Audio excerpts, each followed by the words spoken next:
এখন বাজে হচ্ছে ভোর 5:30। তো আমরা মোটামুটি রেডি হয়ে গেছি। এখন আমরা কাটরা থেকে জম্মু যাব। এখানে আমাদের জন্য ওই উইঙ্গার টাইপের গাড়ি করা হয়েছে, উইঙ্গার টাইপের নয়, উইঙ্গার করা হয়েছে।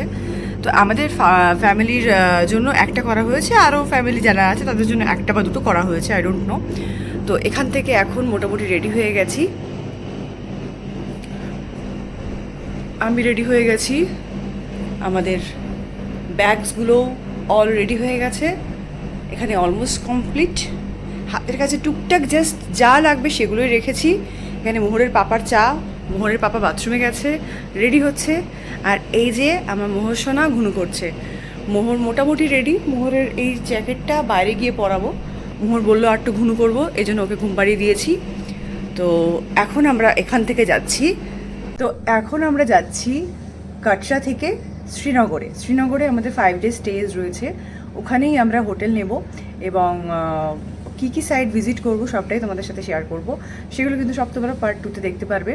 তো প্লিজ পার্ট 1 যারা যারা দেখেছো পার্ট 2টা দেখো। হোপফুলি সব কটা পার্ট কাশ্মীর ব্লগের খুব ভালো লাগবে তোমাদের।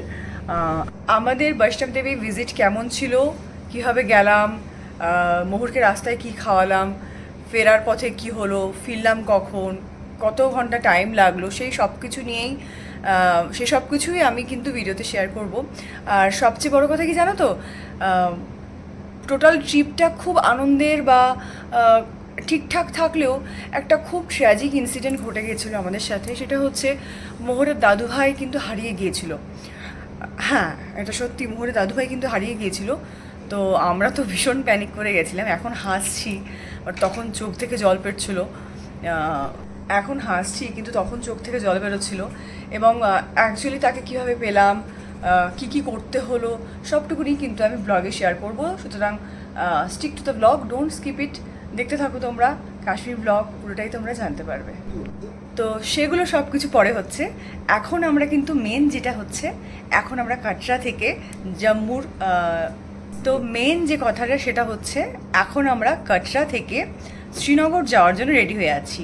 কাটরা থেকে আমি স্পেশাল কিছু শপিং করেছি, মানে স্পেশাল বলতে আমরা একটা বুকিংস দিয়েছি, কি কুট্টু না কিট্টু কি বলে, ওটার একটা বুকিংস দিয়েছি। ওটা তোমাদের পরে একটা হল ভিডিওতে দেখিয়ে দেবো। তো ওই বুকিংসটা আমাদের নিজেদেরকে ক্যারি করতে হবে না, ওটা বাড়িতে পৌঁছে যাবে, হোম ডেলিভারি হয়ে যাবে। তো কী আছে ওর মধ্যে, অনেকগুলো আইটেমস থাকবে।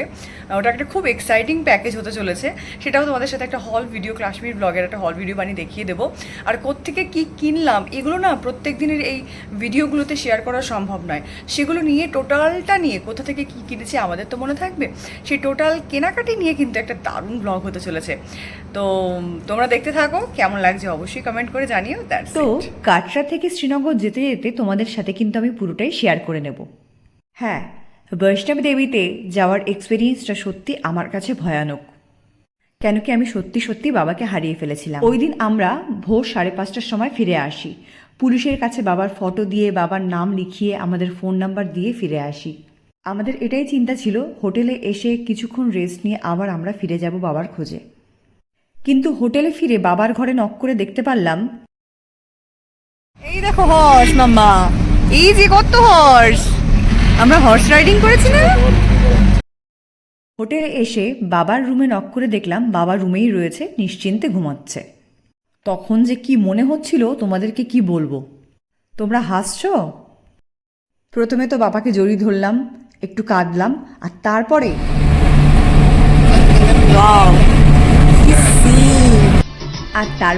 বাবাকে পাওয়ার আনন্দে সব দুঃখ ভুলে গেলাম। মোহর কিন্তু এই ভেড়ার পাল দেখে খুব এক্সাইটেড হয়ে গেছিল। তবে একটা সত্যি কথা বলি, আমি কখনোই কাউকে সাজেস্ট করব না ছোট বাচ্চা সাথে থাকলে বৈষ্ণব দেবীর ভিজিটে যেতে। পাহাড়ে ঘেরা এই সুন্দর কাশ্মীর দেখতে দেখতে গাড়িতে যে গান চলছিল না, সত্যি সত্যি রাস্তায় নেমে নাচতে ইচ্ছা করছিল। এই সময় আমার শ্বশুরমশাই বললেন, জানো তো বৌমা, এখানে না প্রায় 7-8টা মতন টানেল আছে। এখন কিন্তু আমরা একটা টানেলের মধ্যে দিয়েই যাচ্ছি, অনেক লম্বা টানেলটা।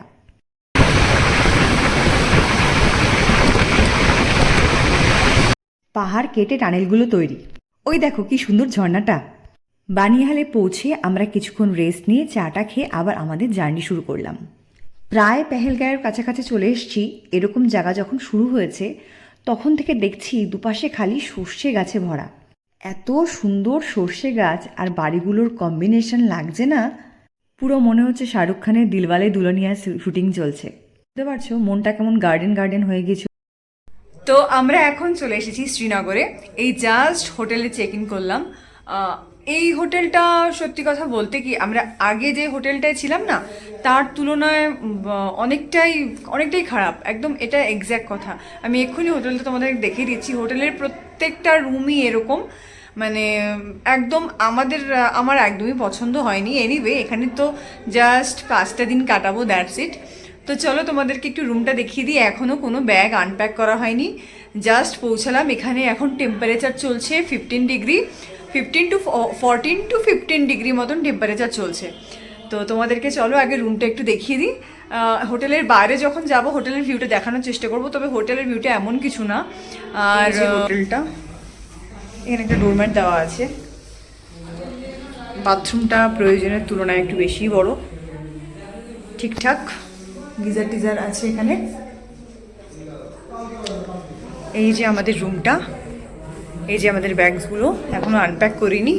ব্ল্যাঙ্কেটগুলো ভীষণ নোংরা, মানে এগুলো ইউজ করব না আমরা, এর জন্য আমি একটা ব্ল্যাঙ্কেটকে এখানে বিছিয়ে নিয়েছি জাস্ট আমার ব্যাগগুলোকে আনপ্যাক করব বলে। কেন কি আমার ব্ল্যাঙ্কেটগুলো ধরতে এত ঘৃণা করছে, তো এই জন্যই জাস্ট রেখে দিয়েছি নিচে, যে এই ব্ল্যাঙ্কেটের উপরই আমি আমার ব্যাগসগুলোকে আনপ্যাক করবো। আর কি এখানে মেঝেতে আমার ব্যাগসগুলোকেও আনপ্যাক করার একদমই ইচ্ছা নেই।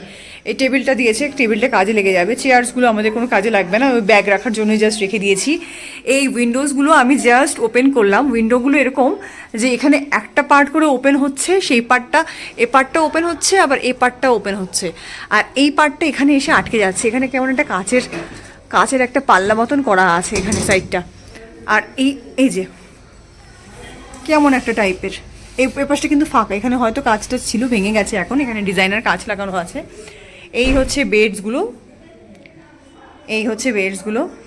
এমনি ওকে ওকে আছে, বাট আমরা যেহেতু একটা 5 স্টার হোটেল থাকার পরে একটা এখানে এসেছি, এর জন্য অতটা আমাদের পছন্দ হয়নি। তো চলো এনিওয়ে, তো সবাই মিলে মানিয়ে নিচ্ছি। তোমরা হয়তো এতক্ষণে লুকটুক দেখে হোটেলের বুঝতেই পারছো যে কেন পছন্দ হয়নি। তো চলো এই হচ্ছে ব্যাপার, চলো সব রকমভাবে সব সিচুয়েশন মানিয়ে নিতে হবে। ব্যাগসগুলো আনপ্যাকিং করে তারপর আমরা খাওয়া দাওয়া করতে যাব। মোহরের শরীর এখন আগের থেকে একটু বেটার আছে, এক্ষুনি খেতে যাব। খেয়ে দিয়ে এসে তারপরে আমরা সবাই ফ্রেশ হওয়ার প্ল্যান আছে, কেন কি জার্নিতে অনেকক্ষণ খাওয়া হয়নি, এখন প্রায় 3:30 4টে মতন বাজে। তো সবারই মোটামুটি আমাদের খিদে পেয়ে গেছে, তাই আগে খেয়ে নেব, তারপরে এসে আবার আমরা রেস্ট নিয়ে পরে বিকালবেলায় কী করব সেটা ভাববো। তো আমাদের ওই রুমটা চেঞ্জ করা হয়েছে, আমরা সেম হোটেলেই আছি। আমরা ছিলাম হচ্ছে 2nd ফ্লোরে, এখন আমরা আছি 5th ফ্লোরে। এই হোটেলের এই রুমটা ভীষণই সুন্দর। তো তোমাদের সাথে শেয়ার করে দিই। আজকে এখন বাজে প্রায় 11:30 মতন।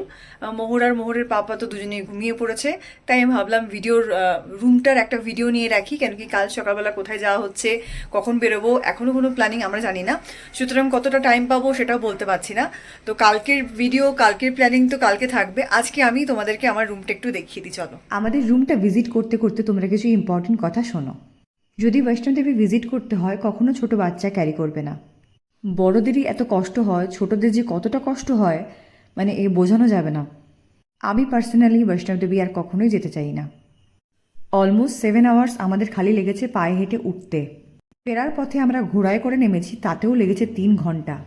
সত্যি খুব টাফ জার্নি ছিল। তার মধ্যে আমাদের প্রত্যেকেরই প্রায় ডিহাইড্রেশন হয়ে গেছিল। সত্যি কথা বলতে কি, মোহরকেও কিন্তু সারা রাস্তায় ঠিক করে খাওয়ানো হয়নি, 2-1বার খাওয়ানো হয়ে গেছিল, কিন্তু ওর আরও খাওয়ানোর প্রয়োজন ছিল।